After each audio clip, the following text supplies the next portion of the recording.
से आए हुए भूतपूर्व सैनिकों की अनेक संस्थाओं से आए हुए अध्यक्ष और उनके साथ भूतपूर्व सैनिक और बाहर से जितने आए हुए उनका मैं यहाँ पे अपने स्थानीय कर्मचारी स्थानीय भूतपूर्व सैनिकों का महादेव कालीनाथ मंदिर में के प्रांगण में आपको कोटि कोटि वंदन, स्वागत, अभिनंदन, सुस्वागत करता हूं।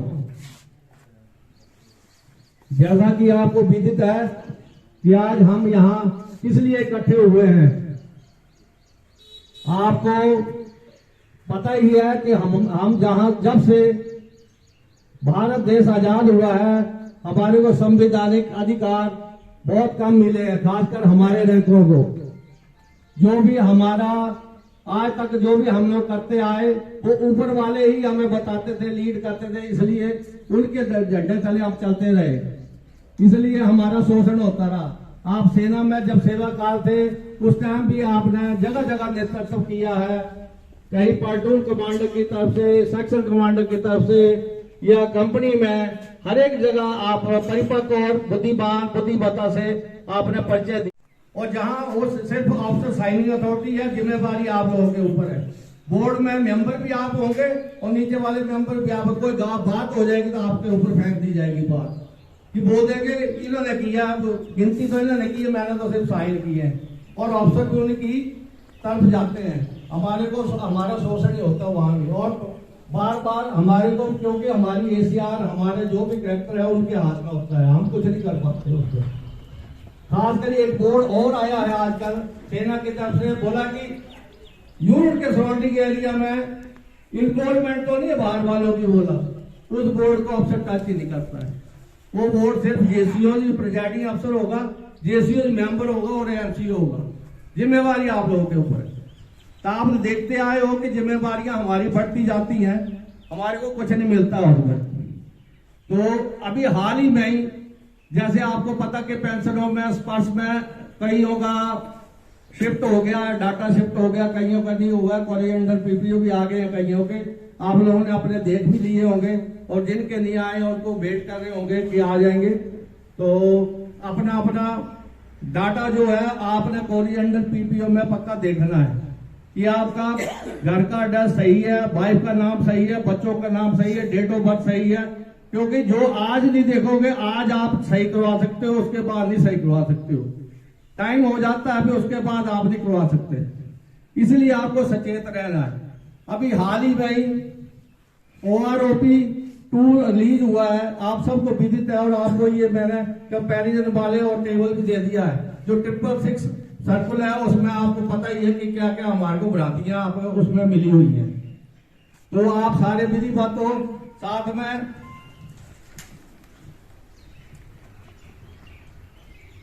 हमारी लड़ाई बाकी अफसरों की पेमेंट से नहीं है, हमारी लड़ाई है सिर्फ जो हमारे को अलाउंसेस मिलते हैं, कम से कम वो तो सम्मान मिलने चाहिए।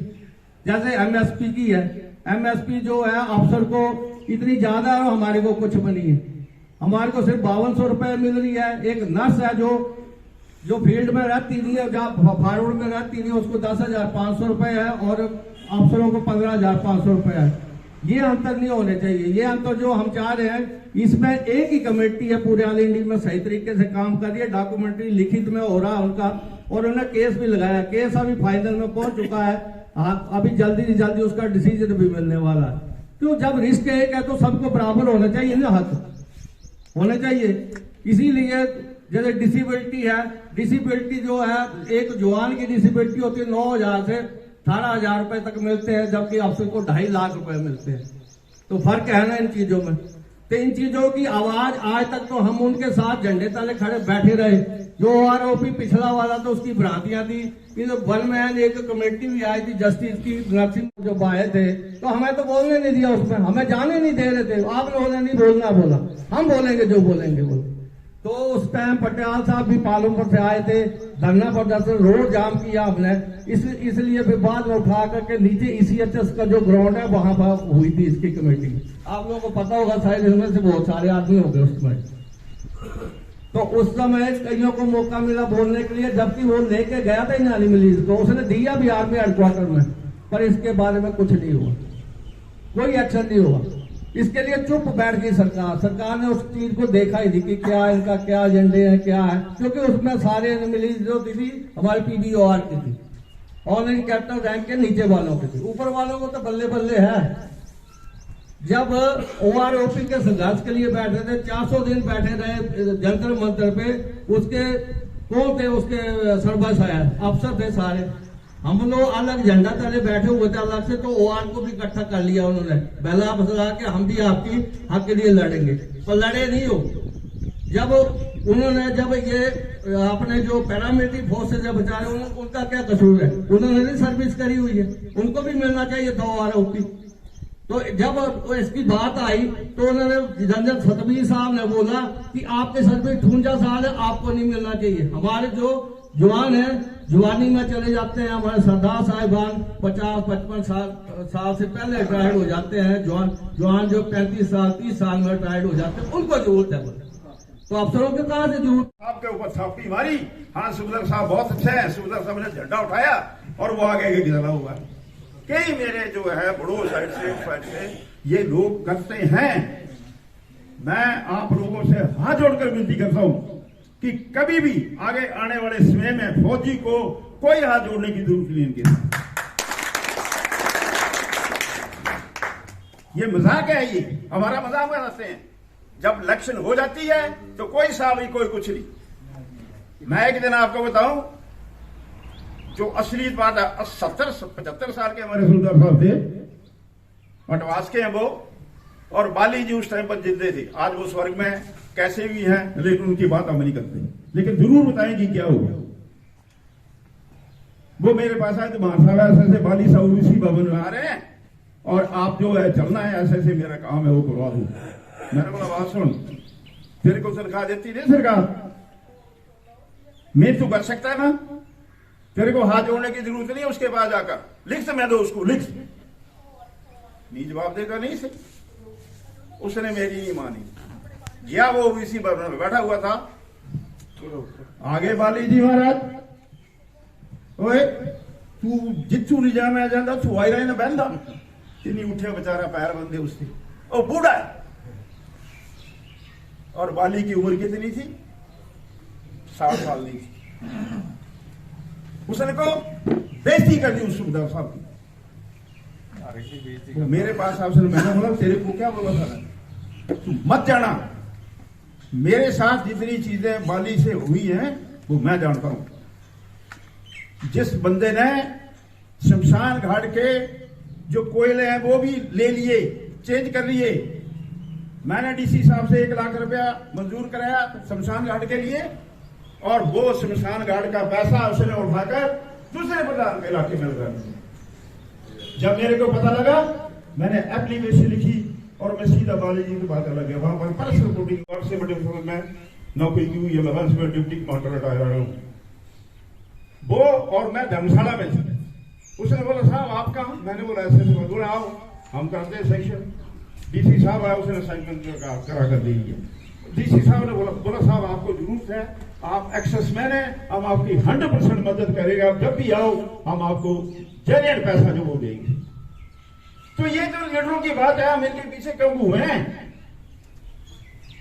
बताओ मेरे को। आज हमें धीरे में होना है, सबसे पहले मैक्सिमम जो वाले एक्सेसमैन इकट्ठे होंगे, और उनका नतीजा आज ये है कि हम 20 दिन से जंतर मंतर में बैठे हुए हैं, हमारी कोई नहीं सुन रहा है, ना वो लीडर सुन रहे हैं, ना वो प्रधानमंत्री सुन रहे हैं। मैं आपको आगाह करने आया हूं यहां पर दिया हुए, क्योंकि मैं एक हार्ट का पेशेंट भी हूं। मैं ज्यादा जाता नहीं हूं कहीं घूमने, लेकिन साहब के बातचीत होने के बाद में वो साहब आप आइए, और मैं आपसे मिलना भी चाहता हूं। दूसरी बात, आप मेरे को बताओ इतने दिन हो गए हमारे हिमाचल में या हमारे कांगड़ा में या पार्लियामेंट में कोई आला अफसर नहीं है। जजन यहां से रिटायर है, हमारे मनकोटिया जी हैं, और उनको स्पेशल ऑर्डर दिया PCDA ने कि पंजाब नेशनल बैंक में और स्टेट बैंक ऑफ इंडिया में कुछ पेंशनों के कुछ आदमियों ने रिट की थी, तो उनको बोला है कि जल्दी से जल्दी इनको पेंशन देना चाहिए, उनके नाम दिए हुए। एक कल के इसमें न्यूज में एमएसपी का इतना है। आपको भी बताऊं कि 3 लाख कुछ आदमियों के पेंशन जो है 28 मार्च के बाद बंद होने वाली है, ड्यू टू आपका जन्म पत्र, आपका प्रमाण पत्र अगर नहीं दोगे, जब तो 28 तारीख तो उन्होंने लास्ट डेट दी है, तो पेंशन बंद हो जाएगी तकरीबन 3-3.5 लाख आदमी। अभी भी हम लोगों को ये पता है नहीं है कि हमारे डॉक्यूमेंट का प्रूफ हमने कहां से लेना है। कोई जो आधार कार्ड को पुराने को ले रहा है, कोई किसी से ले रहा है।